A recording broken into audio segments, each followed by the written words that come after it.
Assalamualaikum warahmatullahi wabarakatuh.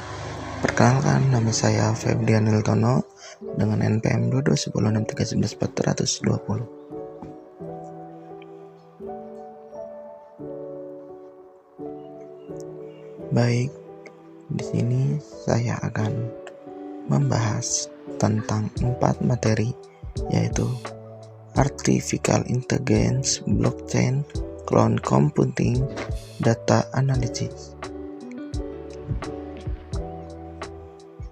Apa itu Artificial Intelligence atau AI?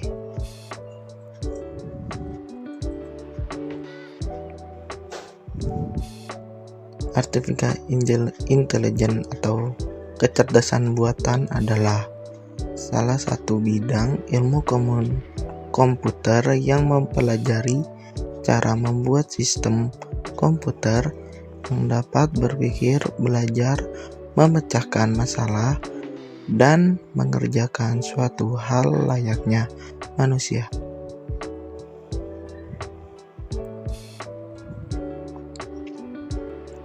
Secara garis besar, AI dapat melakukan salah satu dari keempat faktor berikut ini. Yang pertama, acting humanly, yaitu sistem bertindak layaknya manusia. Yang kedua, thinking humanly, sistem dapat berpikir seperti manusia. Yang ketiga adalah think rationally, sistem berpikir secara rasional. Yang keempat, act rational, sistem mampu bertindak secara rasional.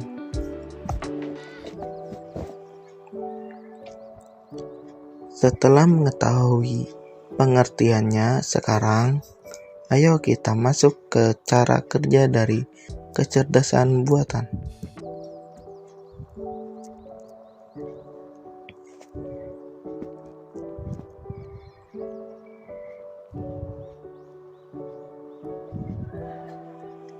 Dalam proses kerjanya, kecerdasan buatan akan membutuhkan banyak data dan menggunakan algoritma cerdas untuk membuat sistem dapat mempelajari suatu hal sendiri.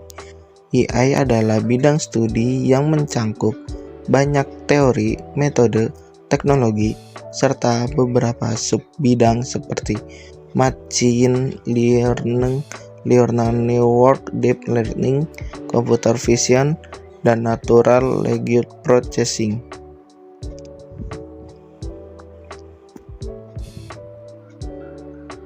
Berikut adalah beberapa contoh dari penerapan kecerdasan buatan yang dapat kamu jumpai di kehidupan sehari-hari.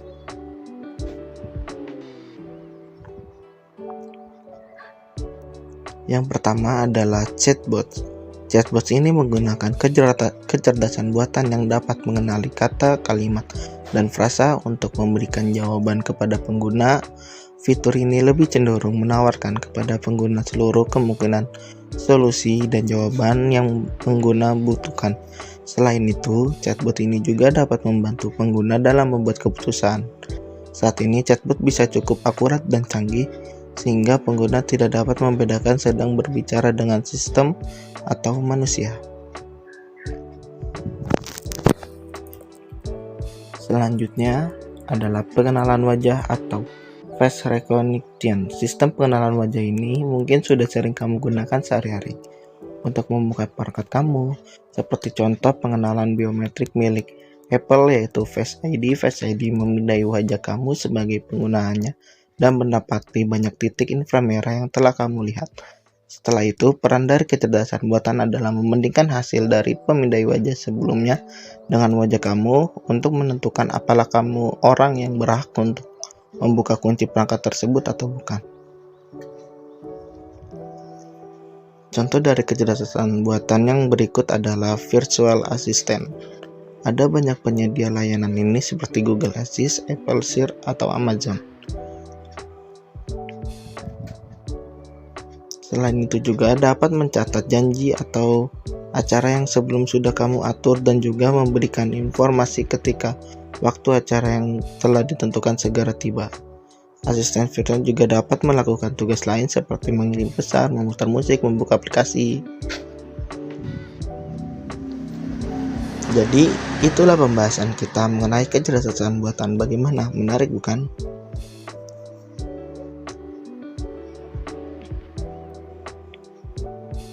Selanjutnya, saya akan menjelaskan materi yang kedua, yaitu blockchain.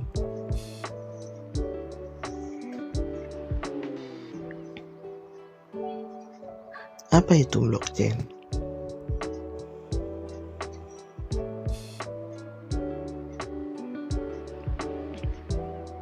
Blockchain adalah suatu sistem penyimpanan transaksi digital.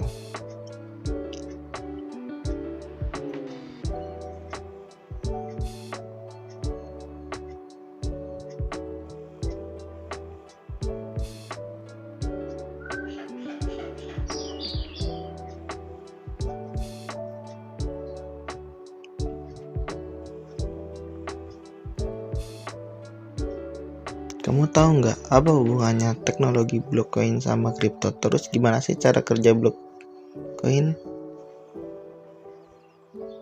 Teknologi blockchain adalah sistem yang menyimpan data transaksi mata uang digital.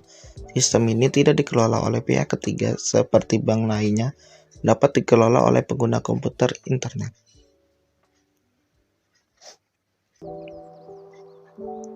Blockchain.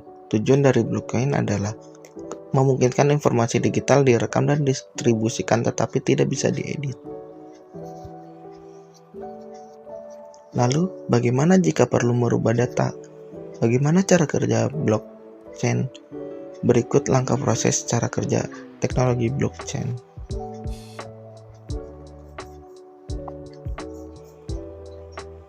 Yang pertama, apa itu blockchain? Terdiri serangkaian yang dikelompokkan ke dalam blok-blok.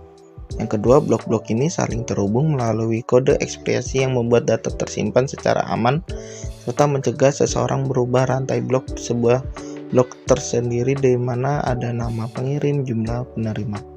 3. Bagaimana jika suatu data dalam blok membutuhkan perubahan? Maka data akan disetor sebagai blok baru dengan mencatut kode ekspresi blok lama. Data tetap tersimpan dan tidak terlihat karena diwakili. Setelah mengetahui cara kerja teknologi blockchain, maka dapat terlihat karakteristik dari teknologi blockchain ini.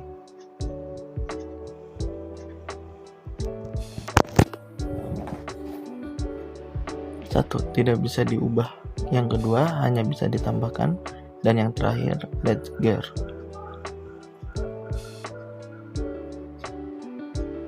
Itulah pembahasan tentang teknologi blockchain dari cara kerja sampai kelebihannya. Meskipun tidak terlalu lengkap, setidaknya kamu sudah mengerti secara sekilas tentang sistem ini.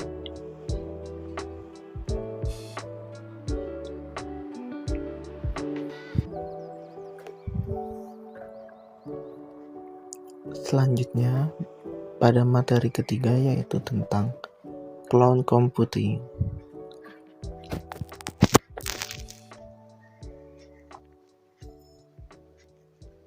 Apa itu cloud computing?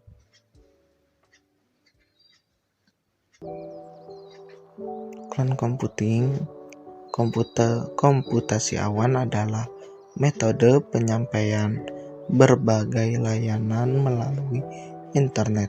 Sumber daya yang dimaksud contohnya adalah aplikasi seperti penyimpanan data server, database, jaringan, dan perangkat lunak.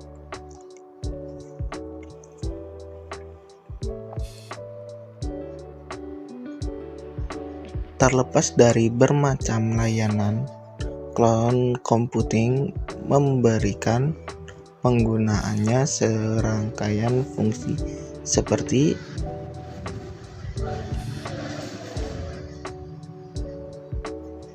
satu, email, contohnya layanan Zimbra Mail. 2. Penyimpanan, backup, pengambilan data. 3. Membuat dan mengetes aplikasi. Dan yang keempat, menganalisis data. Kelima, streaming audio dan video. Cloud computing bukanlah satu bagian dari teknologi seperti microchip atau telepon genggam. Sebaliknya, ini merupakan sebuah sistem yang utamanya terdiri dari 3 layanan: software as a service, infrastructure as a service, dan platform as a service.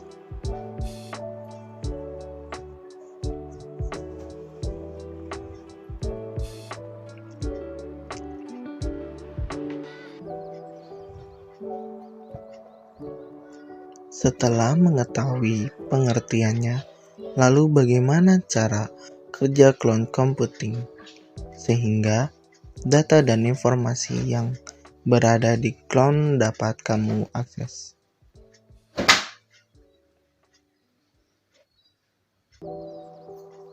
Mudahnya, cloud computing dibagi menjadi 2 bagian, yaitu front-end dan back-end.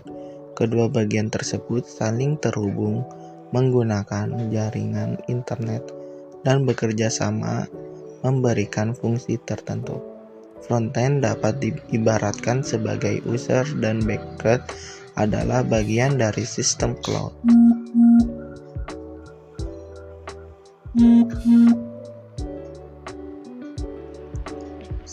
Setelah mengetahui cara kerja cloud computing, lalu sebenarnya apa manfaat cloud computing? Berikut beberapa manfaatnya dari cloud computing.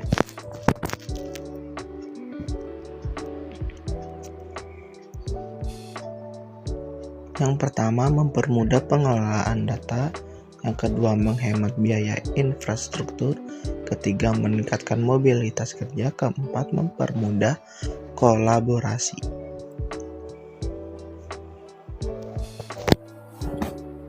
Cloud computing terdiri dari 2 komponen, yaitu front-end dan juga back-end. Front-end terdiri dari cloud computing, sistemnya lalu dibagi lagi menjadi 2, yaitu interface dan aplikasi yang diperlukan dalam mengakses platform cloud computingnya. Back-end mengacu ke cloud itu sendiri, yaitu yang terdiri dari sumber daya. Sumber daya tersebut diperlukan bagi layanan komputasi awan.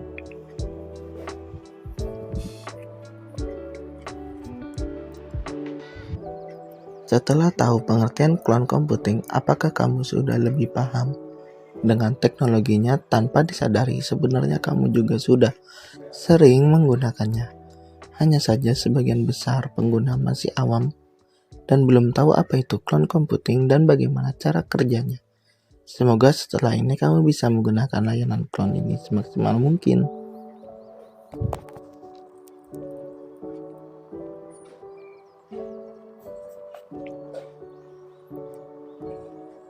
Dan pada materi terakhir adalah data analistik.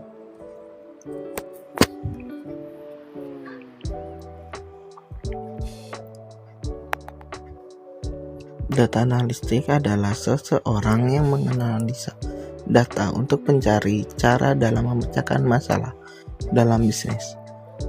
Dengan banyaknya data yang tersedia, seorang data analisis mampu menerjemahkan data-datanya yang berupa angka-angka menjadi laporan yang dapat dipahami manajer dan para stakeholder.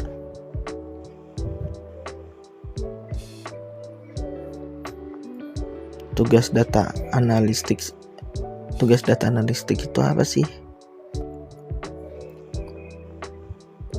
Nah, tugas analisis data secara umum adalah membantu bisnis melakukan refleksi atas kinerja kerja dan basis pelanggan, manajemen pengaruh faktor-faktor tersebut terhadap laba perusahaan, serta memberi masukan kepada pimpinan tentang cara memajukan bisnis.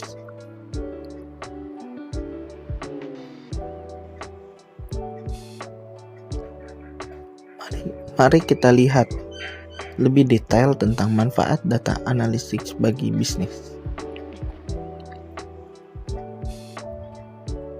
Yang pertama, memberikan informasi untuk pengambilan keputusan bisnis. Yang kedua, menekan risiko dan mencegah kerugian. Yang ketiga, meningkatkan keamanan. Keempat, menyederhanakan operasional.